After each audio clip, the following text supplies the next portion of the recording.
Assalamualaikum warahmatullahi wabarakatuh. Jumpa lagi kita di Jumatan.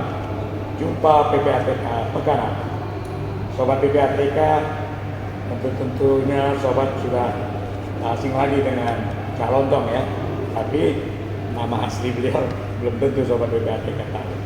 Insinyur Lis Hartono. Beliau alumni Institut Teknologi 10 November ya. Betul.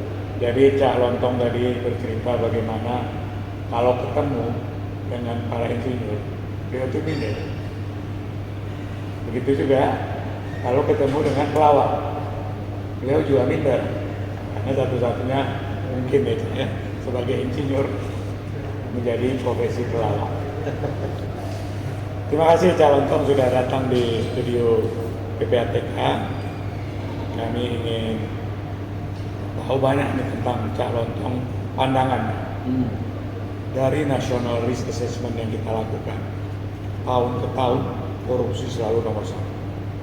Nah ini Cak, menurut Cak Lontong tuh ini budaya atau karena memang greedy, kerakusan?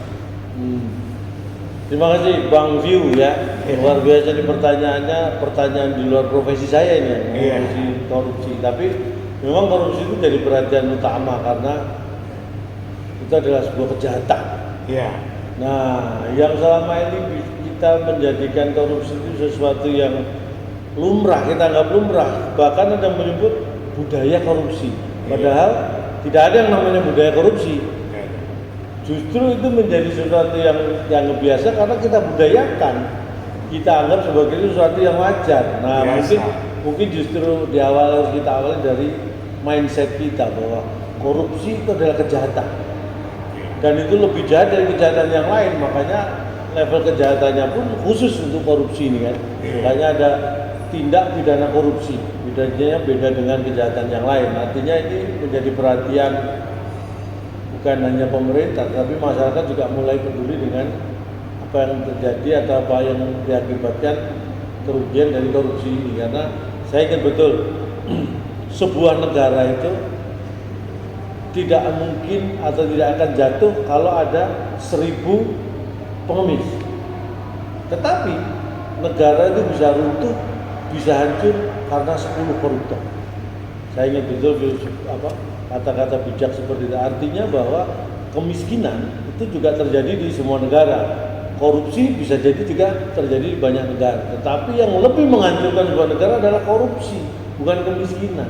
Karena kemiskinan itu sesuatu yang bisa diperjuangkan, tapi kalau korupsi itu jelas sebuah kejahatan yang harus kita berantas. Jadi intinya menurut saya kita harus menghilangkan kata-kata bahwa budaya korupsi, karena korupsi sama sekali bukan budaya. Karena budaya itu adalah identitas sebuah bangsa kan. Sedangkan korupsi ini terjadi di mana-mana. Intinya ya tidak mungkin identitas sebuah bangsa akan sama. Jadi korupsi itu bukan budaya, tetapi ini adalah sebuah kejahatan. Makanya saya sebagai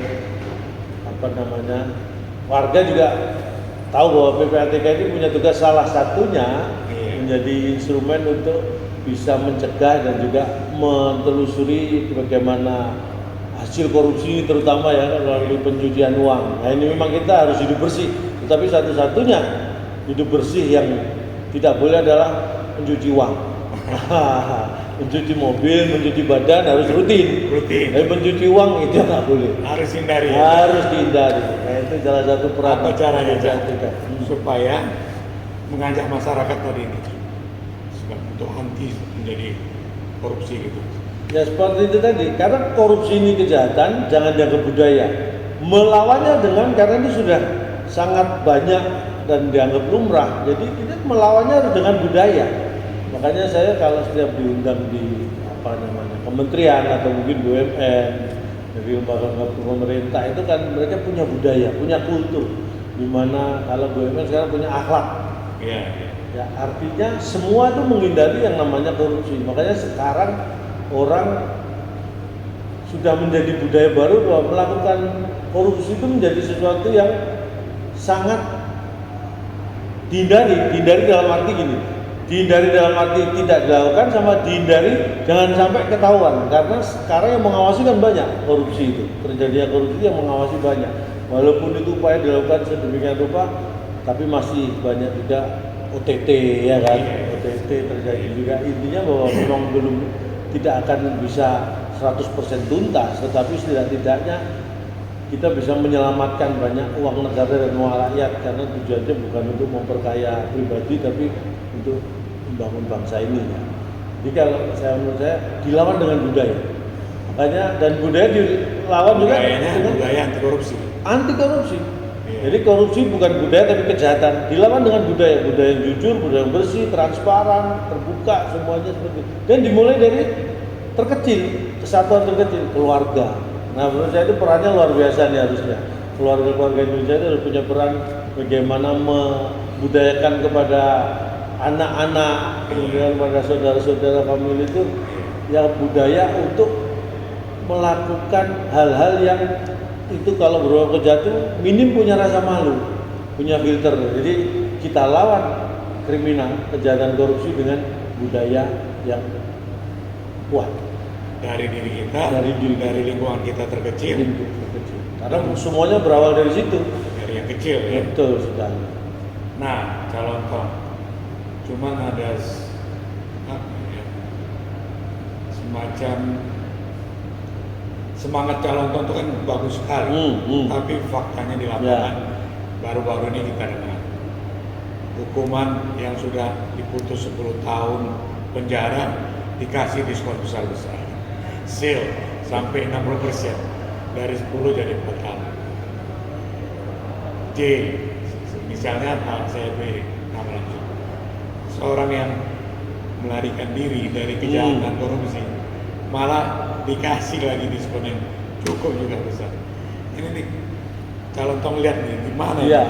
Ini mau juga PR kita ya, ini dari sisi hukum, penegakan hukum dan kata koruptornya itu sudah tertangkap, tetapi hukumannya sendiri mungkin kita sebagai masyarakat menganggap itu tidak maksimal. Artinya tidak maksimal itu kita menganggap bahwa kok enak dengan korupsi seperti itu, dengan kejahatan seperti itu, hukumannya kok dianggap ringan ya. Itu kadang-kadang memang ya sisi keadilannya kita merasa kurang ya. Makanya dulu banyak sering kita dengar kalau di negara Cina itu orang maling itu orang korupsi potong lehernya, artinya hukuman mati. Ya kan? Mungkin di negara orang nyuri dipotong tangannya. Nah kita di sini terkenalnya orang koruptor dipotong masa tahanannya.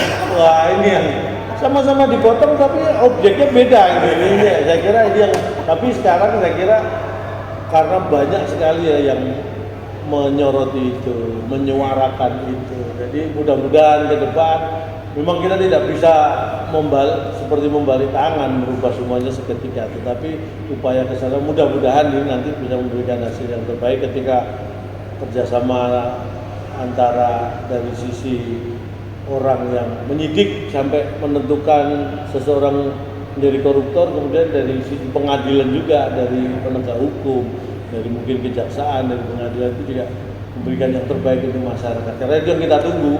Karena kalau semuanya bersih, semuanya bisa, ya kita tidak mungkin tidak bisa membayangkan bahwa akan benar-benar bersih, tetapi setidaknya enak dilihat lah, bisa dirasakan manfaatnya, membuat hidup kita senang, masyarakat senang. Itu untuk tahap ini saya kira sudah cukup lah.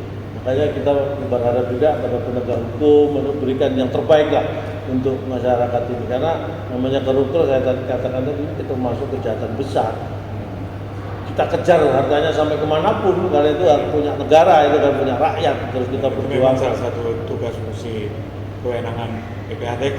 Betul, makanya saya ingin mengatakan bahwa koruptor itu memang harus dimiskinkan menurut saya. Iya. Selain saya setuju, hukuman mati saya juga setuju. Dimiskinkan saya juga setuju, karena menurut saya kenapa orang korupsi? Karena takut miskin. Jadi korupsi itu masalah mental, bukan masalah status. Karena yang korupsi sebenarnya banyak orang yang sudah kaya, secara status juga punya jabatan yang tinggi, terpandang, tapi kenapa masih korupsi? Ya karena itu mental, bukan karena status, tapi karena mental yang menurut saya itu yang harus kita jadi perhatian kita bersama. Jadi semangat masyarakat untuk terus anti korupsi itu harus terus dijaga ya. Harus, meskipun keadaannya seperti tadi ya. Apapun kita harus tetap perjuangkan, karena kalau kita berhenti, siapa lagi yang akan memperjuangkan? Siapa lagi yang akan membuat negara kita setidak-tidaknya berkurang lah korupsinya kalau bukan kita? Harus kita mulai dari kita siapapun itu. Gitu. Kalau saya jelas saya ya jauh dari kata korupsi lah ya, karena memang ya saya mau korupsi apa gitu. Jadi semua kayak katanya kan begitu, kejahatan itu terjadi belum tentu karena niat, tapi karena ada kesempatan. Nah makanya kita juga inginnya kita kesempatan untuk mereka mencari celah untuk bisa korupsi itu dipersempit. Jadi walaupun ada niat, mereka tetap sulit untuk melakukan korupsi karena celahnya ditutup gitu kan. Tapi karena kalau celahnya dibiarkan terbuka begitu saja, bahkan orang yang tadinya tidak niat karena begitu celahnya terbuka lebar, dengan gampang bisa melakukan. Itu yang kita harapkan. Semua ini ditata.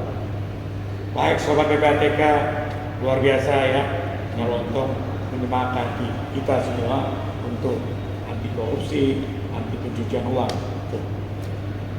Terima kasih Sobat PPATK, terima kasih Nyalontong. Terima kasih Bang yang sudah berbagi buat kita semua di PPATK Indonesia. Kalau bersih, kenapa harus risih?